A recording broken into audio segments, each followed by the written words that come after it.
தற்பொழுது நடைபெற்று வரும் ஐசிசி மென்ஸ் T20 உலகக்கோப்பையுடைய நேற்றைய இரண்டாவது போட்டியில் பார்த்தீங்கன்னா இந்தியா மற்றும் இங்கிலாந்து அணிகள் இரண்டாவது அரையிறுதிப் போட்டியில் விளையாடினாங்க. ஆனால் நேற்றைய போட்டி நடைபெற்ற கயானா ஐஸ்லாந்தில் பார்த்தீங்கன்னா மழை 90% வாய்ப்பு இருந்த காரணத்தினால 5 நாட்களாக மழை தொடர்ந்து பெய்து வந்தது. இதனால் பார்த்தீங்கன்னா மழை தொடர்ச்சியாக பெய்தால் நேரடியாக இந்திய அணி இறுதிப் போட்டிக்கு போவாங்கன்னு அறிவிக்கப்பட்ட நிலையில் நேற்றைக்கு பார்த்தீங்கன்னா மிகவும் தாமதமாக தொடங்கப்பட்ட இந்த போட்டியில் டாஸ் வென்ற இங்கிலாந்து அணி பந்து வீச்சை தேர்வு செஞ்சுருந்தாங்க. இதன்படி முதலாவதாக களமிறங்கிய இந்திய அணியில் வழக்கம் போலவே விராட் கோலி 9 ரன்களில் ஆட்டமிழந்து ஏமாற்றம் அளிச்சிருந்தார். இதுவரையிலும் 7 போட்டிகளில் களம் கண்ட விராட் கோலி வெறும் 75 ரன்கள் மட்டுமே அடித்து ஏமாற்றத்தை அளிச்சிருக்காரு. அது மட்டும் இல்லாமல் அவருடைய ஸ்ட்ரைக் ரேட்டும் பார்த்திங்கன்னா 100 தான் இருக்குது. அதன் பிறகு களம் கண்ட ரிஷப் பந்த் இந்த தொடர் முழுவதும் சிறப்பாக விளையாடி இருந்தாலும் நேற்றைய போட்டியில் 4 ரன்களில் ஆட்டமிழந்து ரசிகர்களுக்கு ஏமாற்றத்தை அளிச்சிருந்தார். ஆனால் என்னதான் இந்திய அணி 2 விக்கெட்டுகளை இழந்திருந்தாலும் மறுமுனையில் கேப்டன் ரோஹித் சர்மா அதிரடியாக விளையாடிட்டு இருந்தார். அதன் பிறகு களம் கண்ட சூரியகுமார் யாதவும் சிறப்பாக விளையாட திரும்பவும் மழை குறுக்கீட்டின் காரணமாக போட்டி பாதியிலேயே நிறுத்தப்பட்டது.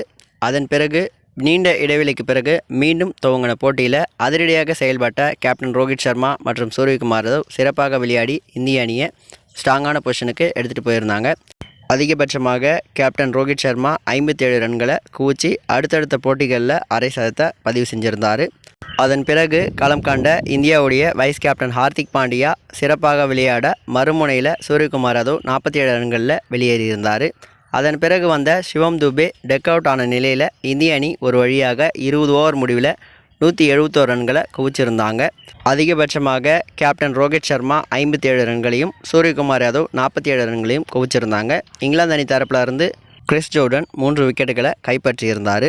பின்னர் 172 ரன்களை இலக்கா வச்சு களமிறங்கிய இங்கிலாந்து அணி இந்திய அணியுடைய பந்து வீச்சை சமாளிக்க முடியாமல் திணறி வந்தாங்க.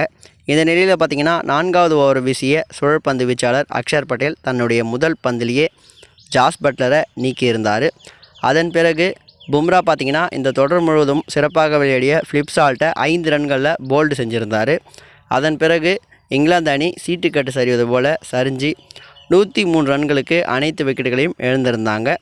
இந்திய அணி தரப்பில் இருந்து சுழல் பந்து வீச்சாளர் அக்ஷர் பட்டேல் மற்றும் குல்தீப் யாதவ் தலா 3 விக்கெட்டுகளை கைப்பற்றியிருந்தாங்க. அது மட்டும் இல்லாமல் இந்த போட்டியுடைய ஆட்டநாயகனாகவும் அக்ஷர் பட்டேல் தேர்ந்தெடுக்கப்பட்டிருந்தார். மேலும் போட்டிக்கு பிறகு இது குறித்து பேசிய இங்கிலாந்து கேப்டன் ஜாஸ் பட்லர் இந்திய அணி இந்த போட்டியில் எங்களை விட எல்லா டிபார்ட்மெண்ட்லையும் சிறப்பாக விளையாடி இருந்தாங்கன்னு மனதார பாராட்டியிருந்தார்.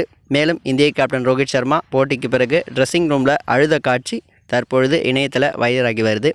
இதை பற்றி உங்களுடைய கருத்து என்ன அப்படின்றத மறக்காமல் கமெண்ட் பாக்ஸில் ஷேர் பண்ணுங்கள். மேலும் இந்த மாதிரி இன்ட்ரெஸ்டிங்கான நியூஸ் தெரிஞ்சு நினச்சிங்கன்னா மறக்காமல் நம்ம சேனலை சப்ஸ்கிரைப் பண்ணிக்கோங்க. தேங்க்யூ ஃபார் வாட்சிங்.